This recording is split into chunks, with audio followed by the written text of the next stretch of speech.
Christ's 2014 message, A Higher Vision.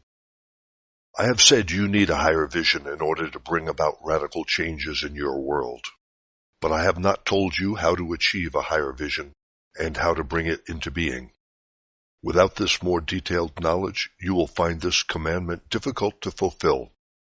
I have seen the many hundreds of people who have taken my words into their hearts, who have longed to bring them into manifestation in their lives, and for the benefit of the planet. So much love is being expressed as a result of this call to create a higher vision that it is now essential that I come again to help you begin work consciously, intelligently, and lovingly to create a new world. If you look back over the last 5,000 centuries of individual human development on Earth, with the assistance of your history books, and also the writings of noted writers and philosophers from different countries and centuries, you can see that the changes in thought and style of living did not just happen. They took place only because of the changing blueprints of consciousness taking place in the highly intelligent minds of more advanced thinkers. They presented their thoughts and ideas to the public, and as these were absorbed with respect by the public, so did the new ideas take different shapes in the human mind of the populace. Thereafter, gradually, these new ideas appeared manifested as a slightly new mode of behavior, and also affected national life generally in one form or another. Any and all changes have taken place as a result of someone having a new idea which impacts strongly on public sensitivities and is absorbed by them. You will say this is just common sense. Yes, it is. But we have to build our new perceptions on the ground of common sense, otherwise you will find yourselves rejecting them. If you look back to what were in England the Victorian and Edwardian days, and known by other terms in other countries, 1845 to 1919, you may remember that life in England was very disciplined by the strong traditional rules imposed by laws from Parliament and by members of the aristocracy and upper classes. All of these laws and rules were formulated by generations living comparatively roughly, but gradually being smoothed and refined by the developing thoughts of the thinkers in the country. As a result of the visions of these thinkers, the various appurtenances of civilization were adopted: sanitation, paved streets, places of refuge to help the underprivileged. Manners became strictly streamlined to enable people to live peacefully with each other. And people went to church and listened to what their preachers had to tell them about damnation and hellfire if they committed sin. You will see that people were able to live tranquil lives as a result of the disciplines voluntarily adopted by the nation on the whole. And this continued until the hidden and subversive elements of human thought and consciousness erupted in wars. All strong emotional thought must manifest eventually. The conflict brought an opportunity to young men to express their hidden aggressive tendencies, which had remained hidden. That is why the men and boys flocked to join up in 1914. But when the war was over, the consciousness of the populace changed again, because it had experienced the pain and the anguish of the manifestation of human, subversive, aggressive, retributive impulses active in warfare conflict. English people wanted no more war. They wanted fun. The churches no longer held the respect of the people as they had before the war. However, the last war, 1939 to 1945, brought society itself into an upheaval. The previously downtrodden masses, directed into the three fighting forces in the war, had an opportunity to demonstrate hitherto unsuspected intelligence and skills. As a result, the class barriers were largely broken down, and the previously underprivileged people were now given the opportunity to further their education and move up into professional positions. Sadly, as these opportunities took place, the consciousness inherited from babyhood in impoverished homes were not replaced by life-giving thoughts. The old feelings of life not being fair, of being hard done by, of being rejected by the wealthy, remained and produced a great deal of negative reaction. Instead of the new opportunities afforded to people generally producing a higher degree of elation of spirit, a belief in success, achievement, and happiness, there was also a very negative, life-undermining consciousness at work in the minds of the population, destroying much of the well-being and joy that should have been built up after the last war. With the advent of a large amount of technical skills and discovery, contributing to the general well-being of human beings. But, in search of fun and frivolity, the rules of living decent lives were relaxed and gradually cast aside, with the result that the ill effects of such undisciplined living imbued the consciousness of the masses. They began to experience high levels of misery and despair as a result of emotional upheavals. These in turn led to abnormal reactions of aggression and hatred. People burdened with these impulses of negative reaction endeavored to relieve the pain through sexual excesses.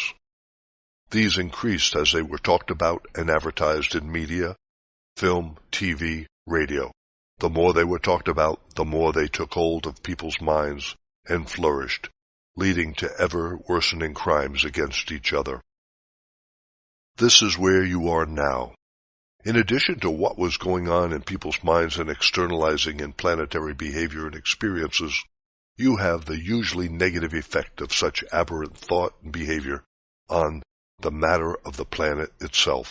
Because, as I told you in letter 1, and you probably did not believe me, but when I was in the desert, I was able to see how a change in my consciousness did affect the vibration of motes around me, speeded them up or slowed them down.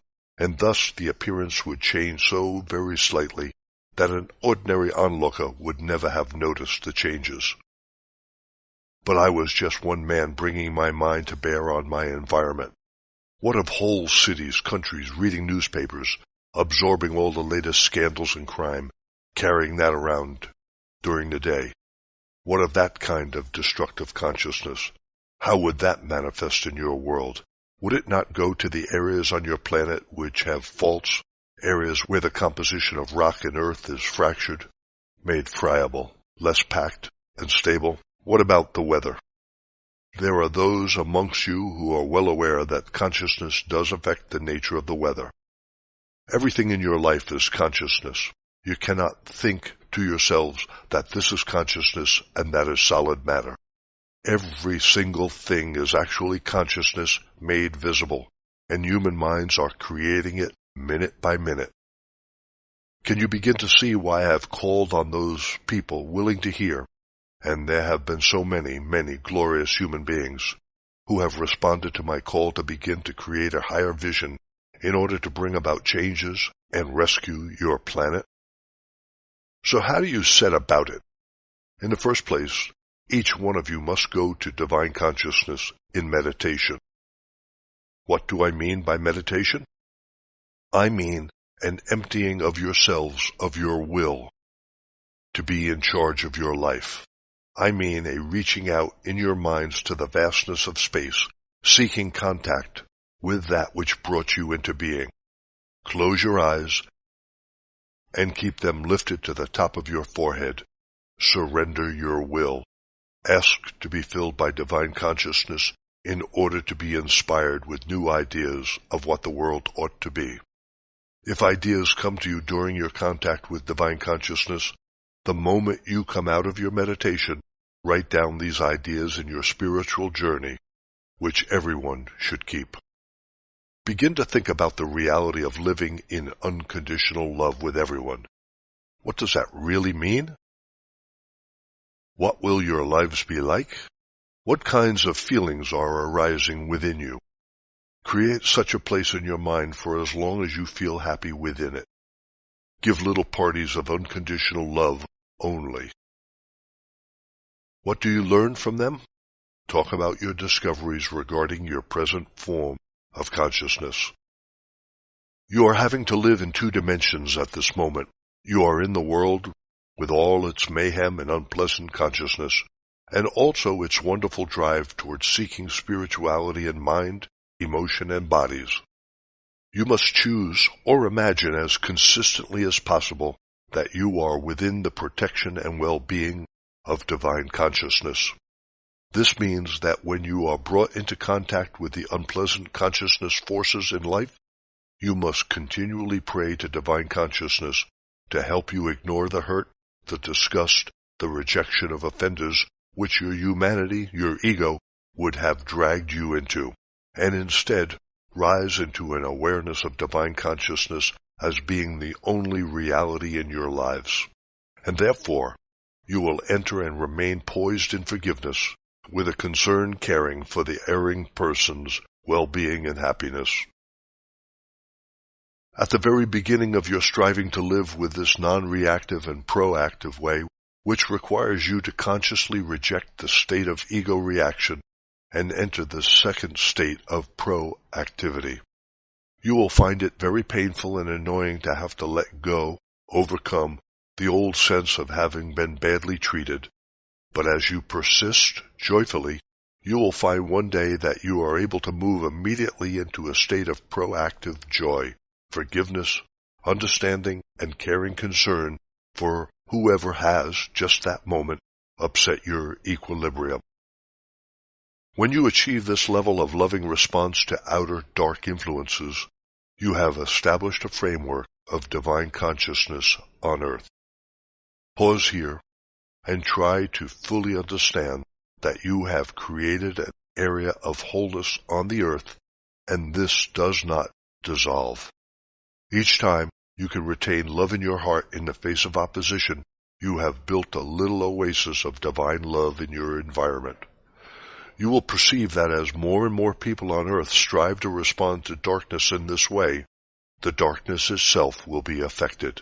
It cannot be otherwise, and so will the ranks of those striving to create the kingdom of heaven on earth begin to increase and swell, and eventually the voices of the divine will begin to enlighten the responses of those who are still unenlightened. And what will be happening on earth while individuals are creating their own little oasis of divine love on earth? These oases will manifest as long-desired benefits in human society. They will enable human beings to rectify the mistakes made in past years since the last war. Public services will begin to improve, humanity will begin to take on broad new ethics governing their behavior, which will ensure that they treat their fellow man with loving consideration and compassion. As this happens, prosperity will begin to return, poverty will abate, health will become ever more flourishing, arising from the new loving responses in people's hearts and minds. There will be benefits which at this moment you cannot even imagine, because they will accrue from a high spiritual consciousness beyond your conception at the present moment. This is how you will create the kingdom of heaven on earth. I have just one word of warning. None of this will happen until people become aware that their own human thinking only has the power over the matter of the world. It is not spiritual. The I of each person is not the soul. The soul is hidden within the ego. Please note well all followers of Christ's letters who have also followed other spiritual leaders. Your ego remains in control of your consciousness until you have, little by little, drawn into your minds the transcendent divine consciousness to gradually spiritualize your mental processes. Will you please note, I have to tell you that human seekers of spirit have been misled by teachers who have only absorbed certain facets of my message. When water is poured into porridge, it softens the porridge, but it is absorbed into the porridge and takes on the consistency of the porridge. So it is when spiritual inspiration flows into a receptive mind. It takes on the nature of the human mind. Very rarely is the inspiration so powerful that it can enter and flash its truth into such a powerful awareness that a person's beliefs are immediately changed. This is why inspired people teach many versions of truth. The fatal version is when people are told that they are divine because they have drawn their being from divinity. The truth is, they can draw little streams of inspired consciousness into their minds, and very little by little, the darkness of the human ego is dissipated and is illumined by divine inspiration.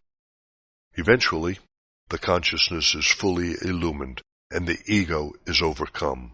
When this happens to a person, that person becomes fully universal in consciousness, and is no longer aware of any desires for the self at all. It focuses on otherness entirely, and lives only to experience the rapture and ecstasy of divine consciousness, and to lovingly promote the well-being of others. This is Christ consciousness.